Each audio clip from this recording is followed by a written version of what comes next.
People, అందరూ ఎలా ఉన్నారు? నేనైతే చాలా బాగున్నాను. ఈరోజు వంట మా పెద్దమ్మ చేస్తుందనమాట. ఏం చేస్తుంది అనుకుంటున్నారు? ఎగ్ బజ్జీ చేస్తుందనమాట. చాలా యమ్మీగా ఉంటుంది తను చేసే ఎగ్ బజ్జీ. సో ఈరోజు మీకైతే ఆ ప్రొసీజర్ చూపించేస్తాను.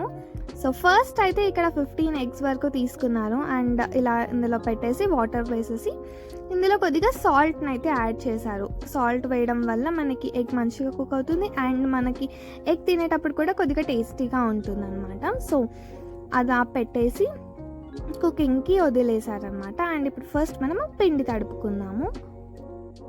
ఇక్కడ 1/2 కిలో వరకు శనగపిండిని తీసుకున్నారు. ఇందులో 2 to 3 టేబుల్ స్పూన్స్ వరకు బియ్యం పిండిని కూడా యాడ్ చేసి కలిపేస్తున్నారు అనమాట.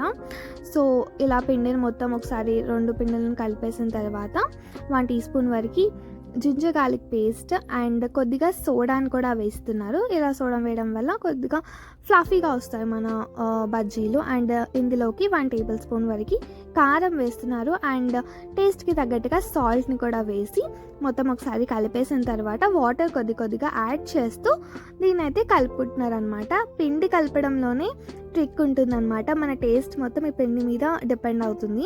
సో మీరు ఈ బజ్జీ పిండిని ఎంత బాగా కలుపుకుంటే అంత బాగుంటాయి మీ బజ్జీలు.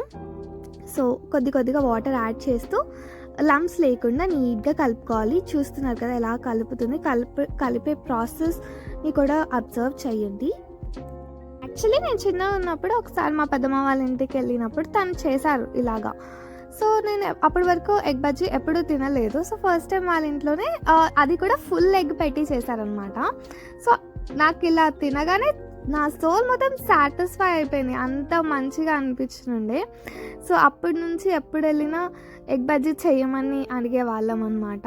సో ఈరోజు ఫుల్ ఎగ్ ఏం పెట్టట్లేదు, హాఫ్ చేస్తున్నారు. సో మన ఎగ్స్ కూడా బాయిల్ అయిపోయాయి. సో దానిపైన ఉన్న షెల్ అంతా రిమూవ్ చేసేసి మన ఎగ్స్ని సపరేట్గా పెట్టేసామన్నమాట. సో ఇప్పుడు ఈ ఎగ్స్ని హాఫ్ చేస్తున్నారనమాట.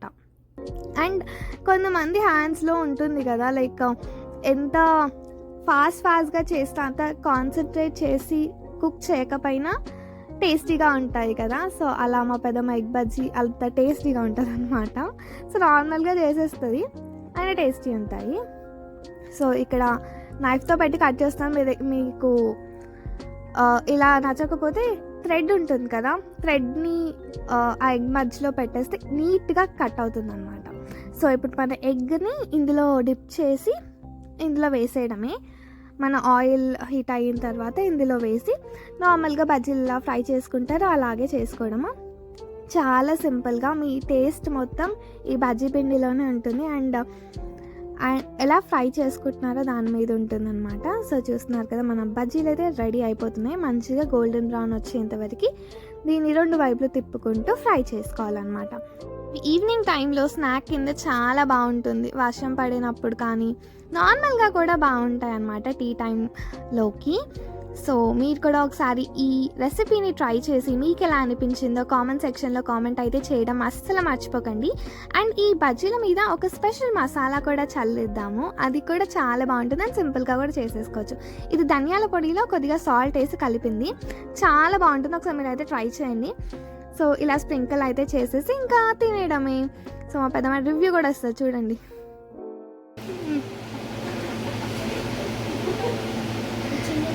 ఎట్లుంది పెద్దమ్మ? బాగుందా? నిజంగానే మంచిగా ఉందా?